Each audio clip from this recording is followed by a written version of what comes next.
ആഗോളതലത്തിൽ വലിയ രീതിയിൽ മനുഷ്യാവകാശങ്ങളെക്കുറിച്ചും സ്വാതന്ത്ര്യത്തെക്കുറിച്ചും സംസാരിക്കുകയും ഗ്ലോബൽ സൗത്ത് രാജ്യങ്ങൾക്ക് നേരെ നിരന്തരം വിരൽ ചൂണ്ടുകയും ചെയ്യുന്ന അമേരിക്കയുടെ ആഭ്യന്തര സാമൂഹിക അവസ്ഥകൾ അത്ര സുഖകരമല്ല എന്ന തെളിവുകളാണ് ഇപ്പോൾ പുറത്തുവരുന്നത്.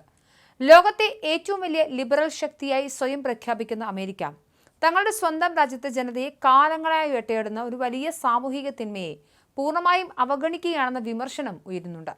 നൂറ്റാണ്ടുകളായി അമേരിക്കയിൽ തുടരുന്ന ബാലവിവാഹമെന്ന യാഥാർത്ഥ്യം അവിടുത്തെ എണ്ണമറ്റ കുട്ടികളുടെ, പ്രത്യേകിച്ച് പെൺകുട്ടികളുടെ ജീവിതം തകർത്തുകൊണ്ടിരിക്കുന്നതായി റിപ്പോർട്ടുകൾ വരുന്നു. ആഗോളതലത്തിൽ ഇപ്പോഴും 5 പെൺകുട്ടി വീതം 18 വയസ്സ് തികയുന്നതിന് മുൻപ് വിവാഹം കഴിക്കാൻ നിർബന്ധിതയാകുന്നുണ്ടെന്നാണ് യൂണിസെഫിന്റെ കണക്കുകൾ വ്യക്തമാക്കുന്നത്. എന്നാൽ ഈ വിനാശകരമായ ആചാരം ലോകത്തെ ഏറ്റവും വലിയ വികസിത രാജ്യമായ അമേരിക്കയിലും സജീവമായി നിലനിൽക്കുന്നു എന്നത് ഏറെ ഞെട്ടിക്കുന്നതാണ്. അമേരിക്ക തങ്ങളുടെ 250ാം സ്വാതന്ത്ര്യദിനം ആഘോഷിക്കുന്ന ഈ വേളയിലും ആകെയുള്ള 50 സംസ്ഥാനങ്ങളിൽ വെറും 17 സംസ്ഥാനങ്ങളിൽ മാത്രമാണ് ബാലവിവാഹം പൂർണ്ണമായും നിയമപരമായി നിരോധിച്ചിട്ടുള്ളത്. 2017 വരെയുള്ള ചരിത്രം പരിശോധിച്ചാൽ മാതാപിതാക്കളുടെയോ ജഡ്ജിയുടെ അനുമതി ഉണ്ടെങ്കിലോ അല്ലെങ്കിൽ പ്രായപൂർത്തിയാകാത്ത പെൺകുട്ടി ഗർഭിണിയാണെങ്കിലോ അമേരിക്കയിൽ ബാലവിവാഹം നിയമവിധേയമായിരുന്നു. ഈ സാഹചര്യത്തിലാണ് കാലിഫോർണിയയിലെ സെനറ്റ് ജുഡീഷ്യറി കമ്മിറ്റി വിവാഹപ്രായം 18 ഉയർത്തുന്നതിനുള്ള പുതിയ ബിൽ പാസാക്കിയത്. ഈ സാമൂഹിക യാഥാർത്ഥ്യന്മേൽ പ്രമുഖ മാധ്യമമായ ഫസ്റ്റ് പോസ്റ്റ് നടത്തിയ ചൈൽഡ് ബ്രൈഡ്സ് ഓഫ് അമേരിക്ക എന്ന പരമ്പരയിലൂടെയാണ് ഞെട്ടിക്കുന്ന പല വിവരങ്ങളും പുറത്തു വന്നത്. ബാല്യവിവാഹത്തിൽ നിന്നും കഷ്ടിച്ച് രക്ഷപ്പെടുകയും കഴിഞ്ഞ 9 വർഷമായി അമേരിക്കയിലുടനീളം ബാലവിവാഹ നിരോധനത്തിനായി നിരന്തരം പോരാടുകയും ചെയ്യുന്ന സാറ തസ്നീം എന്ന അതിജീവിതയുടെ ജീവിതകഥയാണ് ഇതിൽ പ്രധാനമായും ചർച്ച ചെയ്യുന്നത്. കൊളറാഡോയിൽ ജനിച്ച സാറ വളർന്നത് തികച്ചും സങ്കീർണമായ ഒരു കുടുംബ പശ്ചാത്തലത്തിലായിരുന്നു.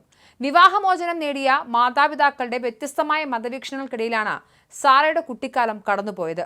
അമ്മ മിതവാദിയായ ഒരു മുസ്ലിമായിരുന്നപ്പോൾ അച്ഛൻ ഒരു തീവ്ര സൂഫി കൾട്ടിന്റെ സ്വാധീനത്തിലായിരുന്നു. ഇതാണ് സാറയുടെ ജീവിതം മാറ്റിമറിച്ചത്. തന്റെ 15ാം വയസ്സിൽ പിതാവ് അവളെ നിർബന്ധിച്ച് വിവാഹം കഴിപ്പിക്കുകയായിരുന്നു.